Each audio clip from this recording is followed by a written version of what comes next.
Oddities.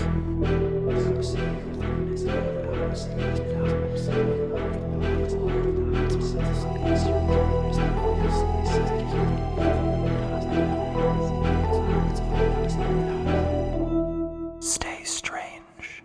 Back. Miss us? The answer Say is yes. They did. They did. Hi, Odd Fam. Welcome back to Oddities. You know who we are, but in case you don't, I'm Cassie. I'm Kelly. And welcome back to Strange Town. This is all very weird. It's been like 2 months since we last recorded. It feels like the first time. It does. So forgive us as we go through the normal rundown here, but as per usual, everything's in the description. Links to our social media, our website, our merch store, our Patreon. If you subscribe to our Patreon and you are a paying member, you will get a bonus episode every week, as well as there are certain tiers. So, like depending on what tier you belong to, you get other special things. So feel free to chickadee check that out. We also have links for all of the artists that we've partnered with in the past. Um, we would also, of course, love to do more listeners episodes. So if you have anything that you'd like to share with us, or even if you just want to say hi, our email's in description too. But just in case you forget how to read or something, it's oddities.talk@gmail.com. Also, you can head to our website and there's a submission box. Yes. So really, actually, you can access any of that from the website. So that's cool too. Just hit us up. We Yeah. love to hear from you. We do. How's my borsty? I am thrilled to be here with you. I missed recording with you. Yes. I missed it too. You are still glowing. The hormones haven't left my body yet. You're just a glowing goddess. One glowing goddess. Here I am. There she is. And in you're all her looking glory. beauteous as well. Well, thank you. Yes, always. I'm excited to be here with you. I missed the Odd Fam. I'm We excited to missed edit you. this. I'm gonna be honest with you. And to listen to the train wreck that it will be. I'm probably In the gonna best cringe way. at my voice because it's been a minute. But it truly it took like 2 or 3 weeks for me to stop yelling at myself for forgetting to edit or something because I was so programmed. I understand. I do. So I feel the same way. For the record, you have a lovely voice, by the way.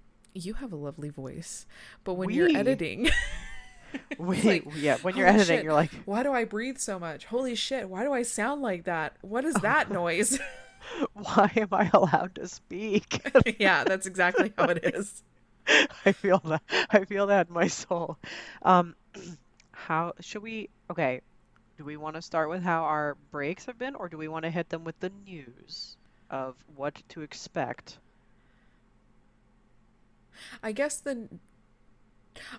I don't know. We're gonna hit you with the panicking. news. I think we should start with the news. Yes, let's start with the news. Go ahead. Odd fam, nobody panic. It's not bad news. We took some time over our break to reflect, and we both have much happening in our lives. Between me being a brand spanking new parent and then heading back to work shortly after this comes out. Kelly has big news that she's going to be sharing. No, it's not another child. No, I'm Um, closed but for business on that, guys. those kiddos are back in school and they have there's some other stuff going on in their lives that Kelly will share. Right? Are you going to share that on Yeah, this? I'll share that Okay. news. Okay. So we have decided we are going to move to a seasonal format. You have to understand, I've been at this for 5 years. Kelly's been at this for 2 years with me, putting out content twice a week. If you're a Patreon member, you get a bonus episode plus a regular episode. Every week for all that time is rather draining. And we discovered while we took our little break that we were both actually rather burnt out. So we are now moving to a seasonal format of 13, lucky 13 episodes at a time in honor of our 13 minutes of prattling, in honor of Spooky 13, all the 13s, our Yeah, Lord and Savior Taylor I was about Swift. to say. Let's throw her in there too.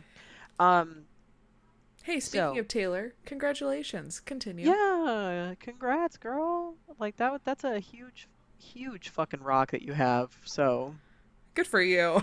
you go, girl. Yeah. So anyway, now you can expect us in seasonal formats of 13 episodes at a time. And what that means is we will be taking some breaks throughout the year.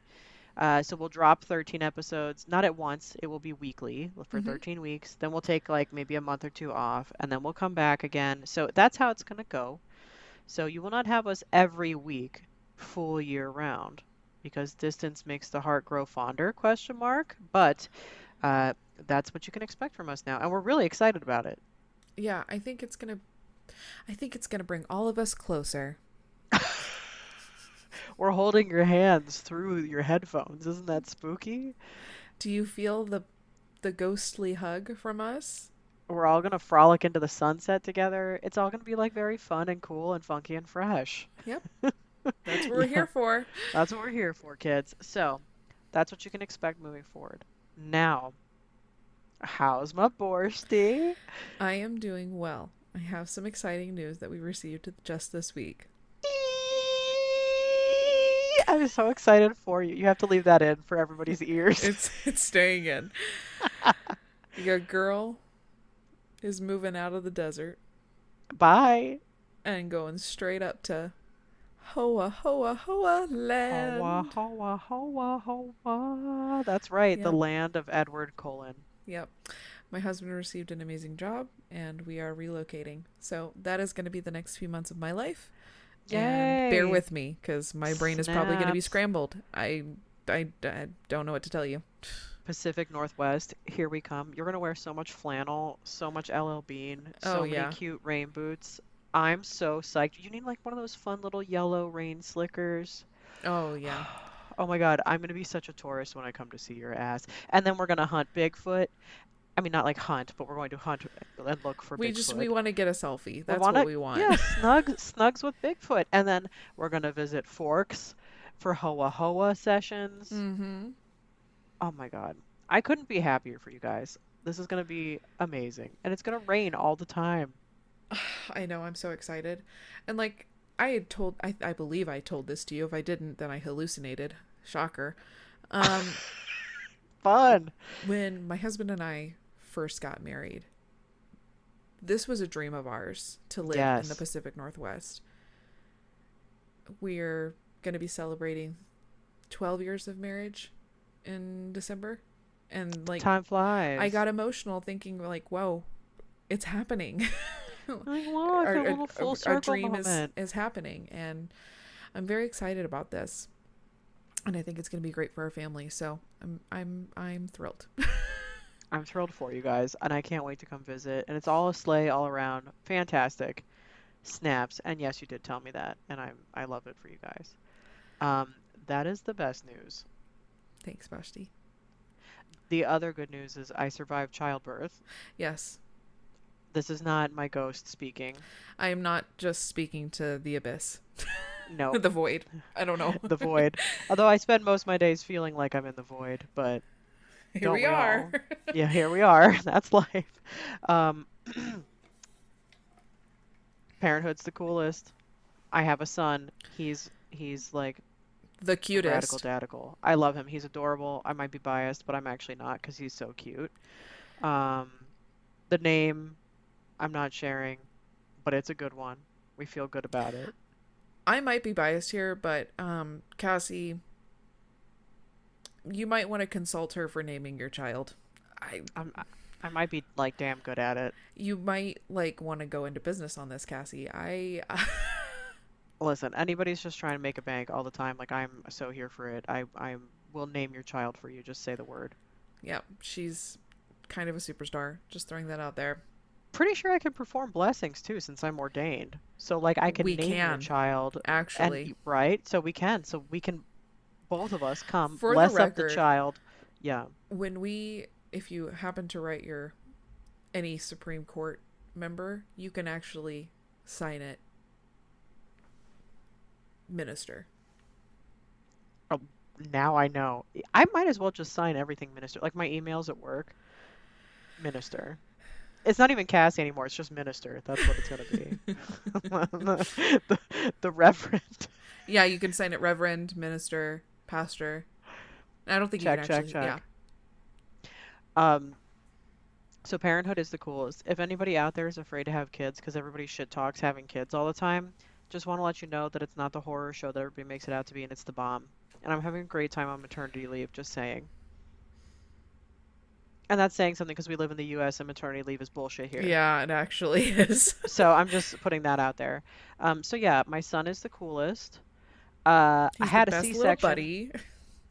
The best little buddy. I had a C-section in case anybody was wondering, because like at 37 weeks they were like, surprise, he's growth restricted. Not in that, not in that he was measuring large, but in that he was measuring tiny small and needed to come out, even though he really wasn't that fucking small anyway. Don't get me started. He was perfect. Perfect. Precious little baby angel that he is. Um, and there was a lot of other family drama going on.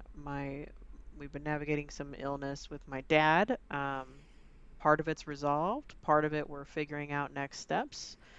It was a wild time. I did a full recap of the whole shebang over on our Patreon if you'd like to know more.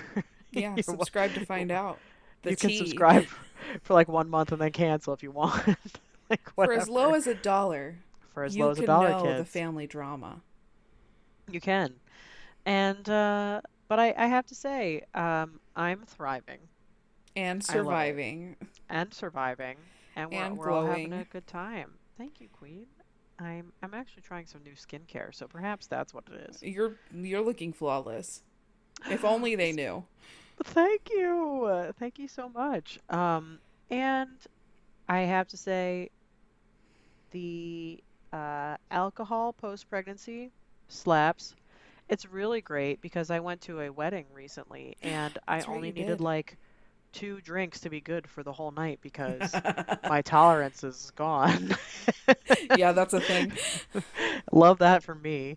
All of the carbs have also been really hitting, and we'd love to see it. For anybody wondering, I thoroughly enjoyed my bagel with lox and cream cheese post-pregnancy. I also got pho. I got like an appetizer sampler from like Chili's, and also like pizza and a hamburger with a bun, and it's all been really wonderful. It's all been just I'm so glad that this has been wonderful for you. This is all I want for you is wonderful things, obviously. Yes. So have you enjoyed the bath bombs? Oh, yes. Kelly sent me these wonderful bath bombs because the construction on our basement is done and we have a wonderful soaking tub down there. And I have used it and I use the bath bombs and it's been wonderful. Yay. And so relaxing. So thank you. I appreciate you, Borsty. And also, side note, we're celebrating a decade of friendship. Yeah. Can you guys believe this chaos has been going on for 10 years? 10 years. Can you believe that the world didn't have this chaos prior to that? What were you all doing without us? And also, what a shame for the world. Yeah, exactly. We are hitting our lucky 13 minutes of prattling, which reminds me, before we dive in, though, shout out to the people who left us some terrible reviews. You assholes. Who called us, like, self-obsessed amateurs with microphones. That felt good. That felt almost as good as the time the guy said he wished that we would get cancer. Oh, speaking of which, it's September, which is Ovarian Cancer Awareness Month. Yes. Which brings us back to our booby merch. Yes. Which we give back to ovarian and breast cancer. Yes, because when this drops, it's October. So here we are. So please check out our merch. Just a reminder, if you buy that merch, it goes back to cancer research. Do better in life. In honor of the guy who wished that we would get cancer. But all that is to say, shout out to those shitheads. But also, if you do enjoy listening to us, could you please take a minute and write something friendly and nice on whatever platform you're listening on? Spotify, Apple Podcasts. We're on all the things. We see you. Oh, by the by, yeah. You wanna share that? I'm gonna slip that in there. Good Pods. If you are on Good Pods, friend, I'm gonna say friend because we see the stats. We don't know who you are, but we know that you nominated us to be on the review board. So thanks. So thank you. because that helped us with our mental life. Yes, we are in like the top 50 of all their podcasts or something like that, or top Yeah. 100, or I don't know. Some And of then them like were on the top 25 because there's different charts. we're So in like the some, top 10 for like myths and legends or yeah, something we're like on, some that. of them were on top 10, some of them were on top 20. For all-time podcasts, we're in the top 100. We love to We're see it. speechless on this. Yeah. My exact remark to Cassie when she sent me this information was shut the fuck up. And I said I won't. She laughed at me, actually. I think I did. Yeah. So So, that was so nice. Thank you. um, we love you. Thank We you. do. But to We the do. haters, go away. Yeah, like could you just like I don't know, If you fuck don't like off? us, go away. That's all. Goodbye. You could either just like not say anything, or if you feel the need to write something, here's an idea. How about you don't shit talk us with terrible things and just say, "Hey, this wasn't my cup of tea. Here's what I wish was better." Give us positive feedback at least.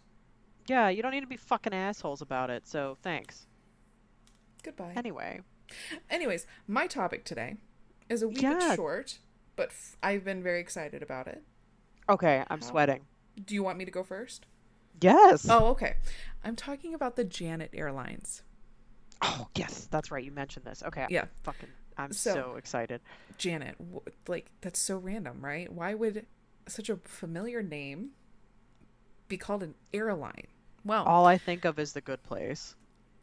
And people also do somebody refer else, to it but as the good yeah. place, but Janet Airlines are the unofficial names of highly classified fleet of passenger aircraft operated by the United States Department of Air Force. Then there you have it. And like, why? Well, Why indeed? it's for employees to shuttle to transport the military, Department of Defense, civilians, and contractor employees to special access program facilities. The airline mainly flies to, wait for it, Area 51. Yes. You just catch a casual flight to Area 51. And a specific other secret places, I guess. It flies from a private terminal at Las Vegas and the Harry Reid International Airport. The airline's aircraft are generally unmarked, aside from a red line across it, along it. It's like a very... That's kind of sketch-a-ledge and it, like weird. It looks like just a private airline or like a private owned plane. Very unsuspecting, obviously. The fleet's Janet, it's called that to stand for just another non-existent terminal. Rolls right off the tongue. Perfect. But a lot of people speculate it's called Janet, or people nicknamed it Janet because of the good place. I mean, if the shoe fits. The first flights from Las Vegas to Area 51 were performed in 1972 by a Douglas DC-6 operated by E, G, and G. A second DC-6 was added in 1976, and this type remained in use until 1981. Boeing 737-200s were gradually added to the Janet fleet in the same decade, later supplemented by the Air Force. It's just a very interesting thing, and people have started pointing it out on social media, which is what got my attention. Like, they'll scream, "That's a Janet plane! That's a Janet plane!" I'm like, what the fuck is a Janet plane? And now you know. Now we all know. As of November 2023, the U.S. Air Force is looking for a new civilian contractor to operate the Janet fleet. I don't know if they're trying to steer away from Boeing. I don't know if they're trying to get a more hidden plane because they're getting more attention, like notoriety. First of all, everybody should be moving away from Boeing. Well, yeah. I'm just saying. Clearly, it's not giving good things. It's not. Due to the airline's secretive nature, little is known, obviously. Obviously. But from what I've gathered, it's usually scientists, it's usually civilian employees that work for the military. It's usually military personnel that are on this airplane going to Area 51. Tell me, how does one become a scientist at Area 51? Because not for nothing, I am technically a scientist. You would get employed by the military. I mean, like, show me the listing for we need Area 51 scientists, and I'd be like, yeah, That's you me. know, Yeah. No. that's me. I can do this for you.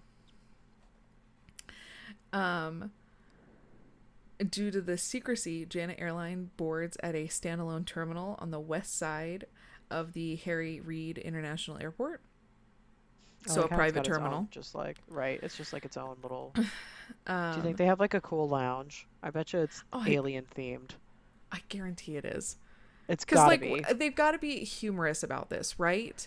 There has to be some sort of sense of humor around this, and if they didn't theme this alien themed, it's a huge missed opportunity. This is what I'm thinking. It's either alien themed or it is, in fact, Janet themed from The Good I Place. would take either. And if the flight attendants on that plane are not dressed like Janet, I am disappointed. I'm disappointed in that, or if they're not wearing like fun like space suits. If they did not take that opportunity when The Good Place came out to go, ooh, rebrand, flight attendants, you now dress like this, upsetting. It's the same level upsetting as how I felt about that one dessert in Disneyland that they didn't name it what I said they should name it. It's the same thing over and over again. You are not wrong. Such a missed opportunity. Disney listening to this going, what are they talking about? What is it? What is it? Oh, if you'd like to know, hire me. Janet flights operate with a 3-digit flight number with a www prefix. So www123, www377. Like the World Wide Web? Why would Yes, they do that? Okay. because Area 51. That's why. That's why. Yeah, exactly. In the official publication of the ICAO airline codes, this specific 3-letter designator is listed as being blocked. Ah. Mm-hmm. The primary airline call sign is simply Janet. Janet? My ex-boyfriend's mom's name was Janet. It says so much. I love it. Simply called Janet through flight transition to alternate call signs through Groom call signs once transferred over to Groom Lake from Nellis Control. The name typically changes and the number will be at least 2 digits from the flight number. For example, if a call sign were Janet 412, the transferred from Groom Lake Control call sign would be something like Bunny 27. It's the bunny. Due to its secrecy, obviously, Janet Airline uses special codes for its destinations, even location identifier, frequently used destination departure field. It's super. It's funny because like it's a very, like if you look up the plane, it's obvious now. Oh, that's a Janet plane, but they have to make everything else very, very secretive. I know, and it's kind of like, guys, the cat's like already out of the bag. The cat is so very just out of the roll bag. with And it, but in like, fact, I have seen one in our airspace by this base. fantastic. So I'm like, wait a minute. That's a Clocked. Janet plane. You knew it. You knew it. So I just find it very fascinating that, and I guess I shouldn't be surprised, right? The president has his own plane. Most of our politicians have their own planes. Most celebrities. Most celebrity, and we don't most of the time don't know where they're going. That's true. What I haven't been able to find out, and probably will not be able to find out, I guarantee you can't track this plane. Probably not. And so that is interesting. You can track every other aircraft. You can track boats. You can even track submarines. You will not. You can track animals that have trackers But on not them. Janet. But you cannot track a Janet. Which, why would you be able to? You can't even look at Area 51 from Google Earth. I just really wish that like there was some way to find a record of if the Janet planes show up near where UFO sightings happen. Oh, I should have looked that up. You know, Because like maybe just out of Janet is curiosity. a UFO. I mean, maybe. I just figured like, well, maybe they're just sending some, scientists to like collect their shit. Maybe there's Mm-hmm. even aliens like just hanging out on the Janets. Love that for them. Maybe, yeah. Like they're transporting them over to Area 51. It could be. They're like they've been transferring from different medical centers back to Area Exactly. 51. That is a very good Yes. point. I'm just Didn't think saying. about that. Anywho, Remember that time people were going to storm Area 51? Nothing happened. wish they had. I mean, I was there for it. I mean, not there for it, but I mean, I was there to. I was like, shut up. Were you actually? How did I not know I this? would have Yeah. been like, I would have just loved to see it happen. That's all I'm saying. It's just, Yeah, that would have been something else. I was waiting for something to happen. That's my point. Big time. So yeah, that's the Janet plane. I've been itching to talk about this. I'm thrilled. I'll have you know, as a big fan of Area 51 and aliens, as we know, I knew Yes. nothing about. I didn't know Yeah, that Janets existed. it's absolutely insane to me. Again, we know so much, but we don't know what the hell is going on in our skies. Really. We don't. Because until recently, like I said, I saw a guy freaking out on TikTok. Oh my god, it's a Janet plane. It's a Janet They're plane. like, say what? And yeah, Yeah. he was on the strip, and because the strip is so close to the airport, he saw the Janet plane taking off. And I was like, what the fuck is a Janet plane? And then that's... Tell me, yes, Yeah. and there we go. I love this. Very well done. Knew nothing about the existence of Janet planes. We know nothing about what's going on with that. I'll tell you else. We also don't know anything, of course, about the ocean. No, and that's... I need to know, are there Janet submarines? Yeah, are there? Because like everybody's talking about how all the Oh, aliens fuck are hanging me. out at the bottom of I've the got ocean. more research to do, guys.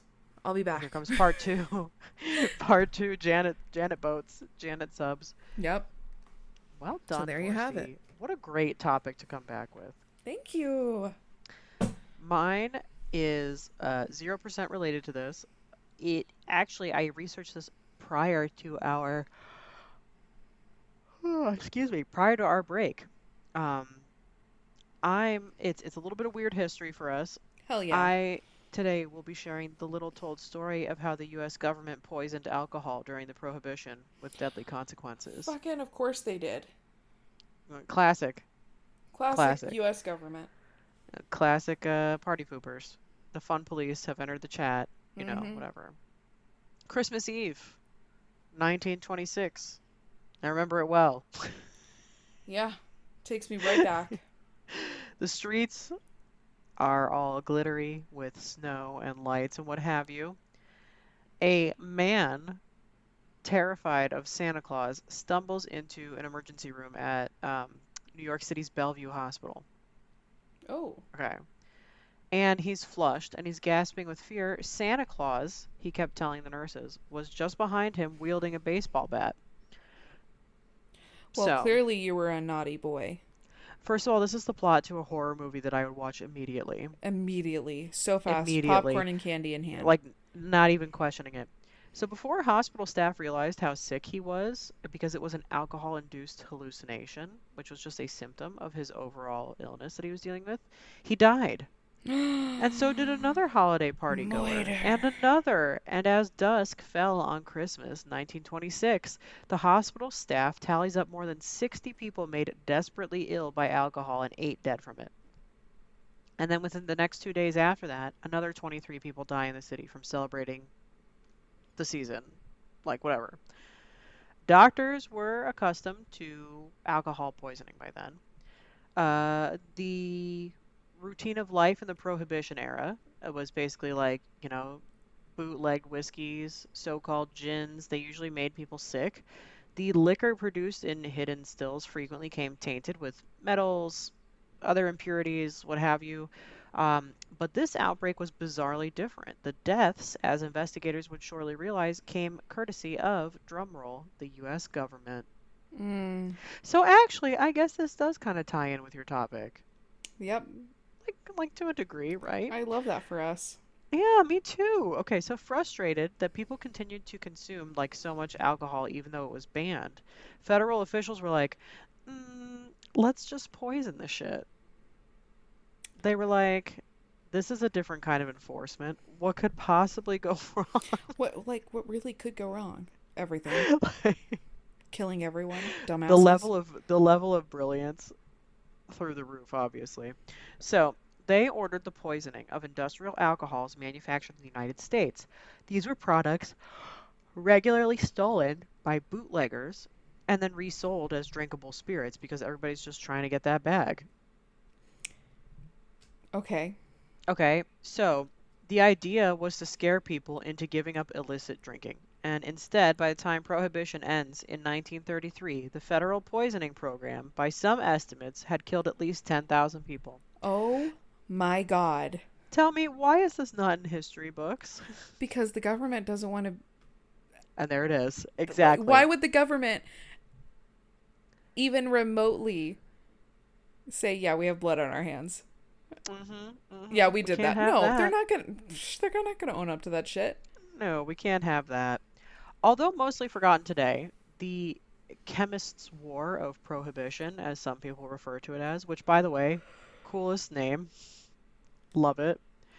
It remains one of the strangest and most deadly decisions in American law enforcement history. And as one of its most outspoken opponents, Charles Norris, the chief medical examiner of New York City during the 1920s, liked to say, it was, quote, our national experiment in extermination. Oh my God.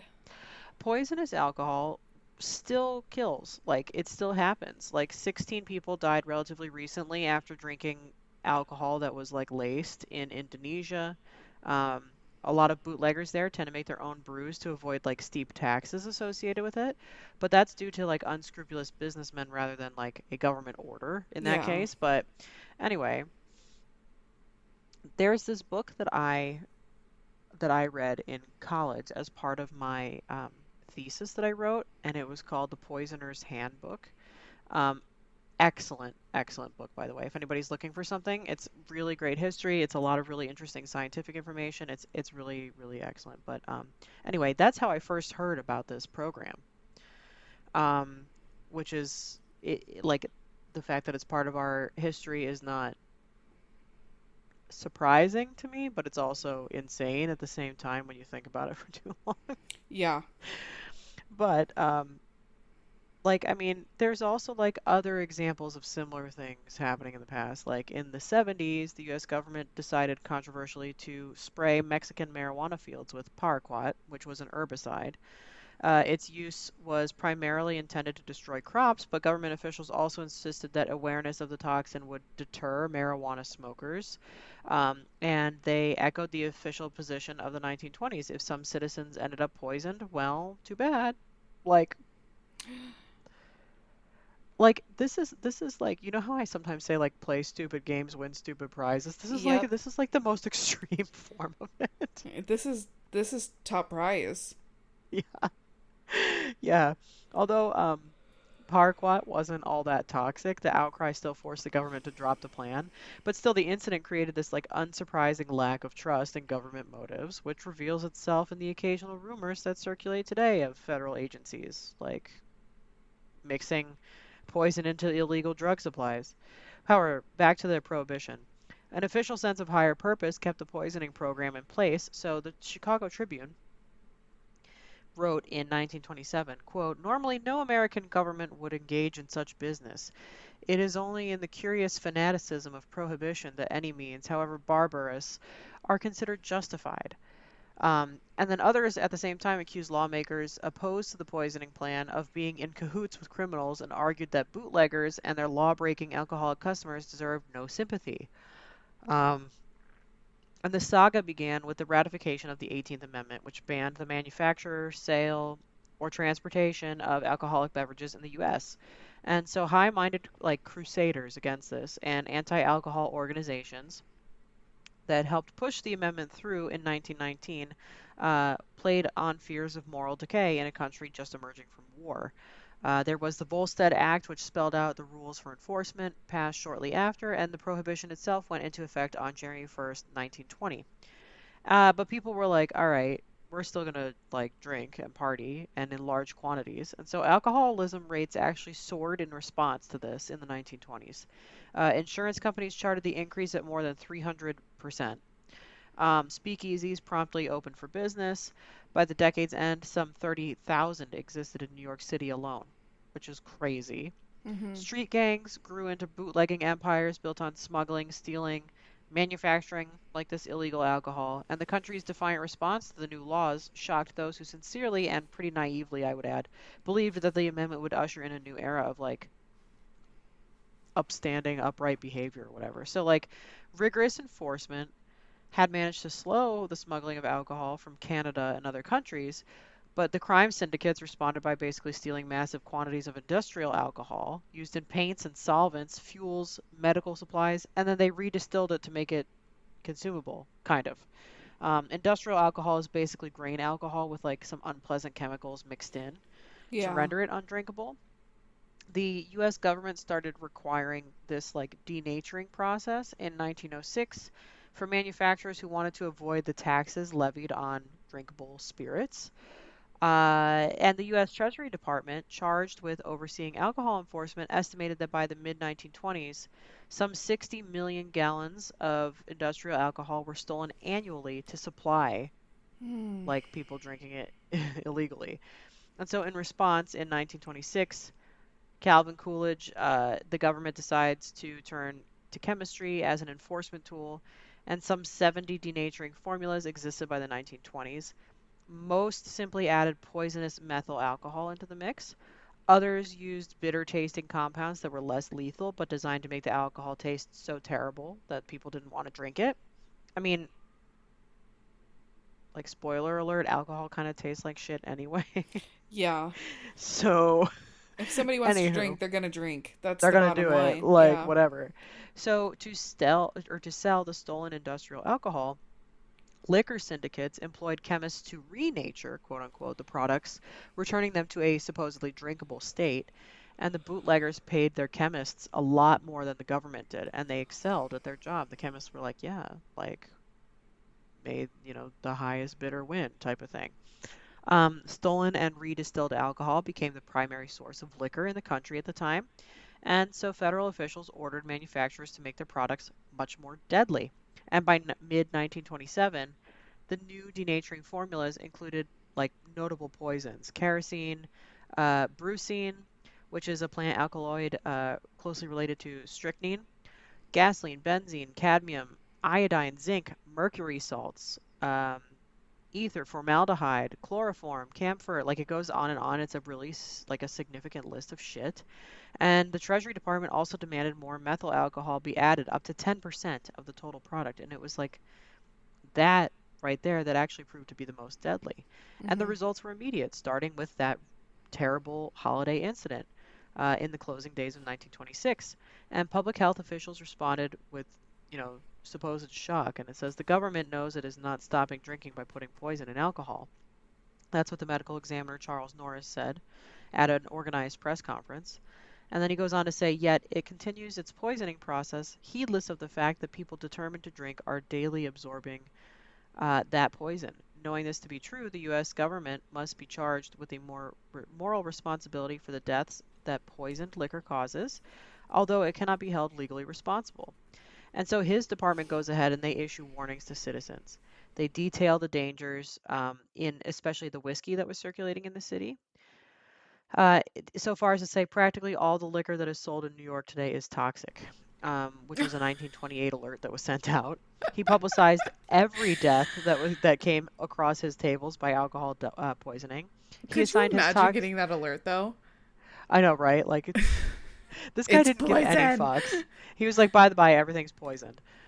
He assigned his toxicologist, the guy's name was Alexander Gettler, to analyze confiscated whiskey for poisons, and that long list of toxic materials that I named above, or named previously, came in part from studies done by the New York City Medical Examiner's Office. And so Norris also condemns the federal program for its disproportionate effect on the country's poorest residents. He's like, by the way, wealthy people can afford the best whiskey available. Most of those sickened and dying are those who can't afford expensive protection and they deal with the low grade stuff. And the numbers were not trivial. So in 1926, in New York City alone, 1,200 were sickened by poisonous alcohol, 400 of them died. The following year, the deaths climbed to 700, and those numbers were repeated in cities around the country as public health officials nationwide joined in this like angry response to the government doing this. And then, like furious anti prohibition legislators pushed for a halt in the use of lethal chemistry. Um, and it's said by one of them, quote, only one possessing the instincts of a wild beast would desire to kill or make blind the man who takes a drink of liquor, even if he purchased it from one violating the prohibition statutes. Mm. That's a senator that said that. Um, and officially, the special denaturing program ended only once the 18th Amendment was repealed in December of 1933. So this went on from like 1926 all the way through to 1933. That's pretty. Wow.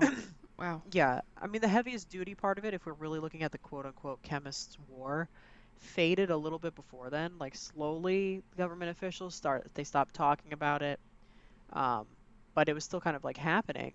And when Prohibition ended and good grain whiskey reappeared, it was almost as if the craziness of Prohibition and the poisonous measures taken to enforce it had never even happened and like are not even talked about in history, Mm-hmm. like ever. The end. That is insane. Right? Isn't that crazy? I mean, I'm not, but I'm like not shocked. It's it's so not surprising. It's just insane. 0%. It is. It is, but 0% surprising. Yeah. And like the poor people that it like wreaked havoc on who were just Mm-hmm. like trying to have a good time. Like this is why like we can't fully outlaw shit because like people just want the shit that's untouchable. Like that's like human nature. Well, I'm yeah. just saying. Like anyway, I mean that there you have it. That was really well done. Thank And you. a fantastic topic to bring for the first episode back. Good. Wow. Some weird Wow. history for us. There you Good have it. job. Thank you. I am excited for what else is to come. And we'll see. But this is episode 1 of Lucky 13. So So, let us know your thoughts. Let us know how you feel about the idea of us making these, like just like little seasons, mm-hmm. if you will. And of course, until next time. Stay strange.